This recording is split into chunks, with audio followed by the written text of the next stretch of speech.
السلام علیکم ورحمۃ اللہ تعالی وبرکاتہ۔ آج ہم قاف سے لے کر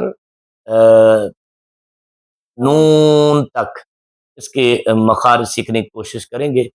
آئیے جی اس کی ابتدا کرتے ہیں۔ بسم اللہ الرحمن الرحیم۔ بسم اللہ الرحمن الرحیم۔ قاف، قاف، زبان کی جڑ زبان کی جڑ اور تالو کے نرم حصہ سے ادا ہوتا ہے۔ نرم حصہ سے ادا ہوتا ہے۔ قاف جو ہے نا یہ پر پڑے جانے والے حروف میں سے ہے، حروف قلقلہ میں سے بھی ہے، ٹھیک ہے جی۔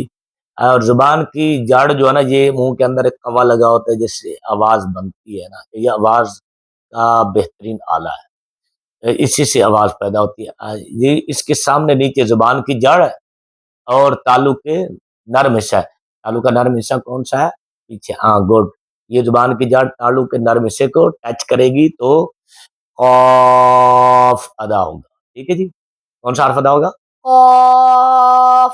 ہاں، اونٹ گول نہیں کرنے، قاف پڑھ دیں، قاف، یہ سیدھا سیدھا سے، ٹھیک ہے۔ آگے دیکھیے، کاف، کاف، زبان کی جڑ زبان کی جڑ اور تالو کا نرم حصہ سے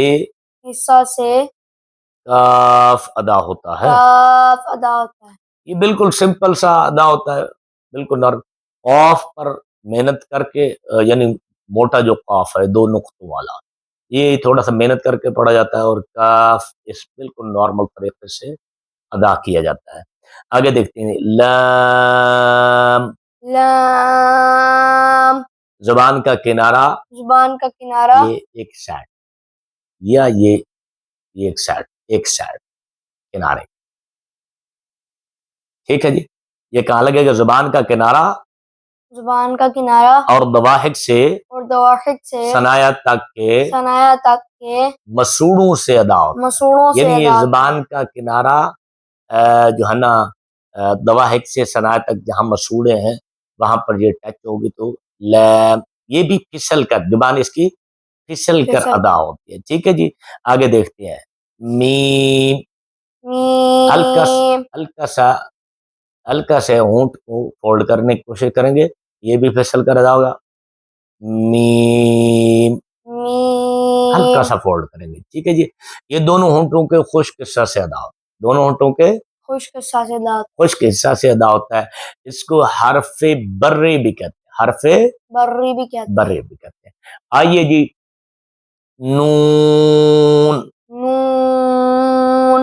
دیکھیں پیش آیا اسی لیے ہونٹ گول کر کے پڑھا ہم نے، ٹھیک ہے۔ واو کے اوپر بھی ہونٹ گول کر کے پڑھے جاتے ہیں، ٹھیک ہے جی۔ اس کا مخرج زبان کا کنارہ اور انیاب سے ثنایا تک کے مسوڑوں سے ادا ہوتا ہے، ٹھیک ہے جی۔ یہ نون، یہ بھی اس کی زبان جو ہے نا پھسل کر، یہ اوپر والے دانتوں کی جڑیں ہیں نا، جڑیں، وہاں سے لام بھی اور نون بھی اور را بھی، یہ اوپر والے دانتوں کی جڑیں جو وہ مسوڑے جو تالو کے قریب ہے وہاں سے ادا ہوتے ہیں۔ اس کو بھی الگ طریقے سے میں سمجھانے کی کوشش کروں گا، انشاءاللہ اگلا سبق بھی ہم انشاءاللہ ضرور اس کو ذکر کریں گے۔